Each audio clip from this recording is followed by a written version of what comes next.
Magandang araw po mga kasabwat. Ngayon ay March 26, 2024, ika-4 na buwan ng channel Moto. Kaya special po ang ating vlog. Atin pong isi-share sa inyo ang mahalagang development ng ating bakuran.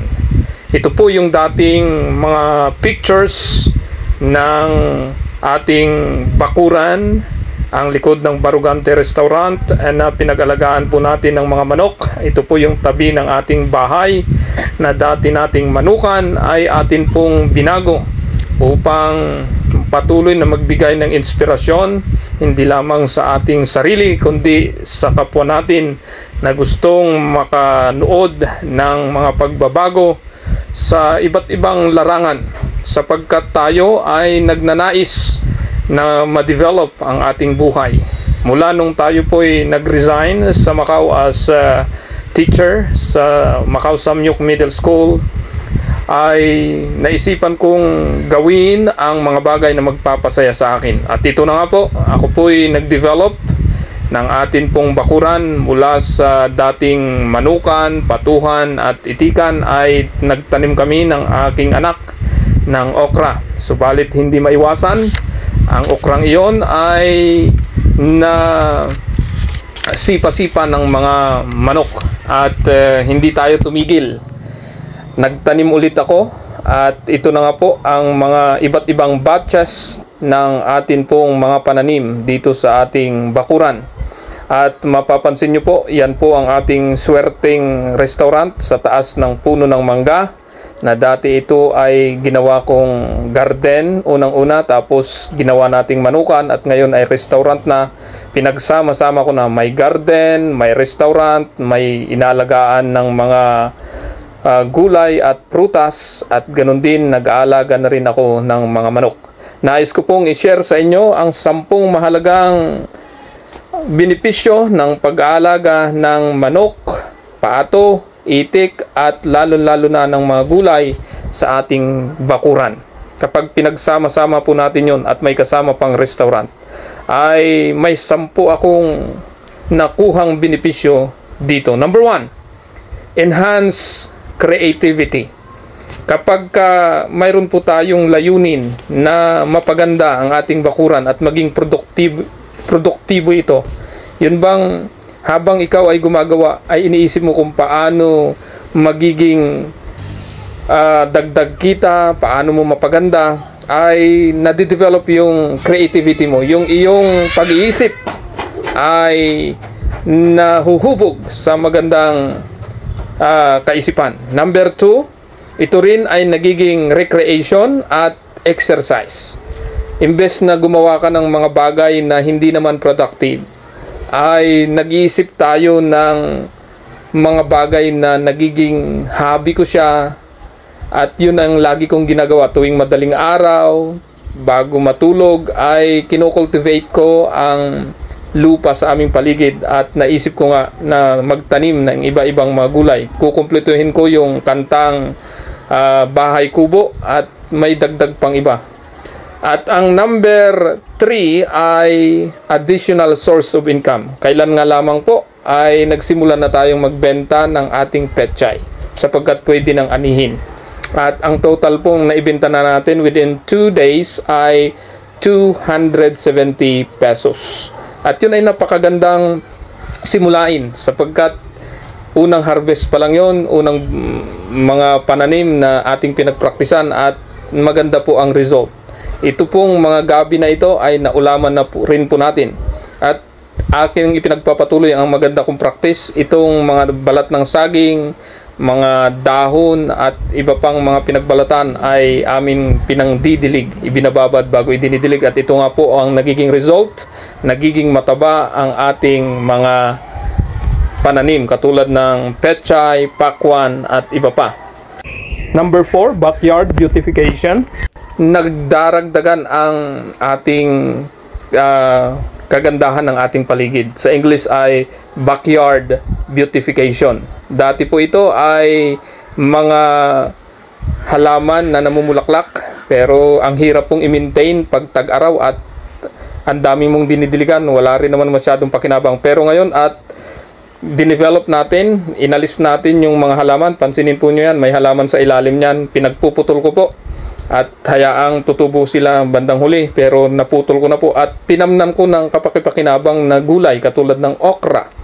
At itong kalamansi na ito ay sobrang napapakinabangan at nakakatulong din ng kagandahan ng ating paligid. Itong terrace natin na ito, ang kalabasa ay lumalaki na. Dati itong mga halamang namumulaklak, pero pinagpuputol ko na nga po at ngayon ay malapit nang mamulaklak ang kalabasa at ito'y nakatutulong ng kagandahan ng ating bakuran.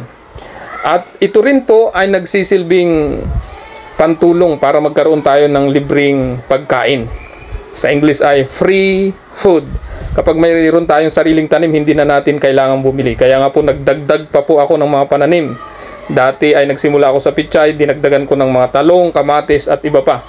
At syempre, itong mga pato at itik ay patuloy nating inalagaan. Bagaman pinakunti na natin, kinatay na natin ang marami para pumasya sila sa ating inilagay na pwesto. May 2 pwesto na lang. May pwesto sa pato at mga itik, tapos may pwesto sa mga manok. Pinaghiwalay ko po sila, pero napakalaking tulong pa rin ito sapagkat yung mga gulay natin na sobra, yung mga iba ay dinadagdag natin na kainin nila, tapos kumukuha tayo ng ipa na pantanggal ng amoy ng kanilang paligid para hindi bumaho, kasi mabaho ito kung hindi lagyan, at nagiging pagkain din nila. At ang number 6 ay anti-stress. Kapag tayo po'y nag-aalaga ng ating mga manok, pato, itik at gulay, nababawasan po yung stress natin kasi busy tayo at nakakainggan yung tingnan ang ating mga alaga.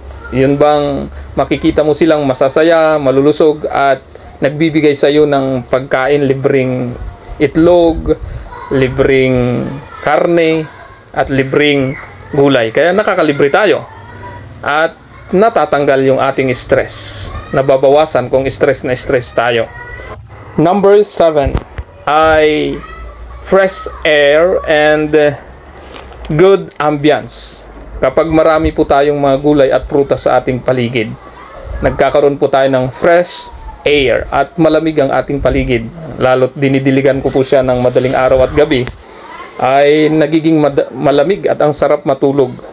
Nakakaginhawa pating tingnan ang ating paligid. Hindi katulad kapag puro mga manok noong una, puro mga pato.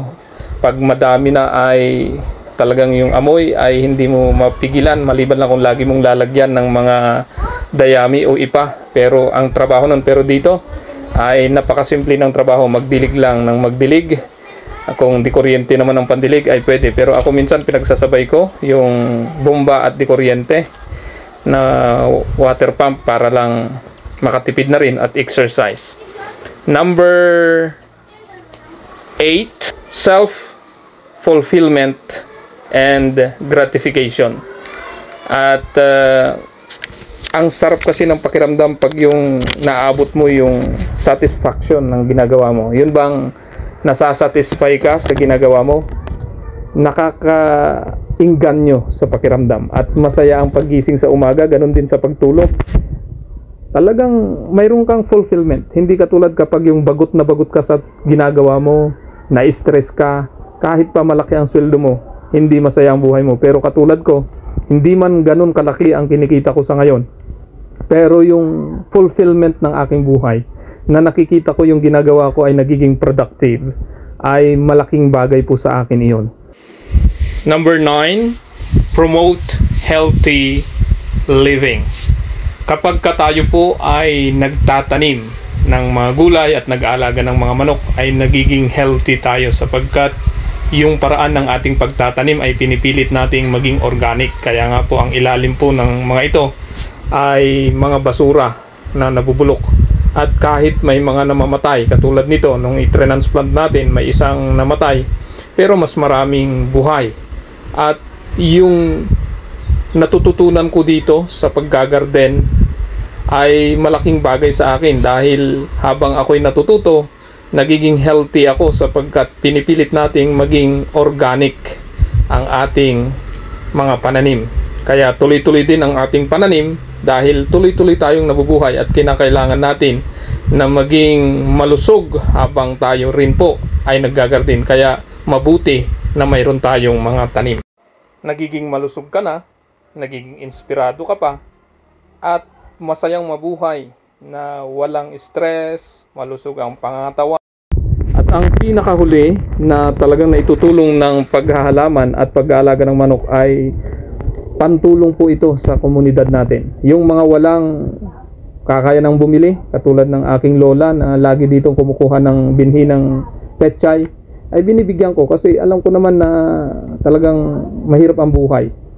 At yung iba na may pambili ay di binibintahan natin. At nakatutuwa na ito rin ay nagiging inspirasyon sa ibang tao. Kapag nakikita nila, wow, sabihin nila, nag-improve na ang paligid. At yun ay nagiging inspirasyon mo bilang isang tao at sa mga taong nakakakita nito. At syempre, ito rin ay nagiging huwaran tayo sa ibang tao. At ikaw na nanonood ngayon, kahit anong problema, may solusyon. Katulad itong mga sisiw na ito. Ang problema ko noon ay pinagsisipan nila at maraming natukang mga petchay na tumubo ulit, pero hinuli namin at ikinulong. May solusyon po lahat. Itong mangga na ito ay parang walang silbi pero naging restaurant. At dito po, tinamnan ko ng pipino, nag-adjust tayo, nilipat natin sa ibang pwesto. At ngayon nag-iisip ako kung anong itatanim ko. Kasi nga, hindi lumaki masyado yung pipino dahil nalililiman. Kaya lahat po ay pwedeng mag-adjust.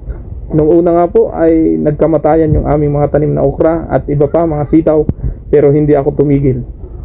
Naghanap pa rin ako ng paraan. At ngayon nga po, yung mga basura na parang walang kwenta na ay napakinabangan na nga po. At itong mga tanim natin ay sunod-sunod na po. Ultimong mga kasirulang sira na ay nagagamit po. Kaya kung na-inspire ka at wala ka pang alagang mga manok, mag-alaga ka na para may libreng itlog. Mag-alaga ka na rin ng mga gulay at matuto kung paano ito maalagaan sapagkat may problema po talaga. Magkakaroon ng insekto, fungus at iba pang mga problema sa iyong pananim, pero lahat yan ay may solusyon para may libre kang makakain. Tiyak, hindi lang ikaw ang magiging masaya, kahit ang ibang tao ay magiging inspirado at magiging masaya po. Ayan, ito po si Auntie Med. Ayan. Sarap naman ang picture ni Noriel. Yun. May exercise pa po pala yan? Oo nga. Ilang piraso ba? 20 pesos? 4 po. Ayun ako. Ito na. 4 na ito. Okay po. Okay. Thank you po, Ante. Wow, sarap nito. Enjoy nyo po ang inyong pag-ulam. Opo. Thank you.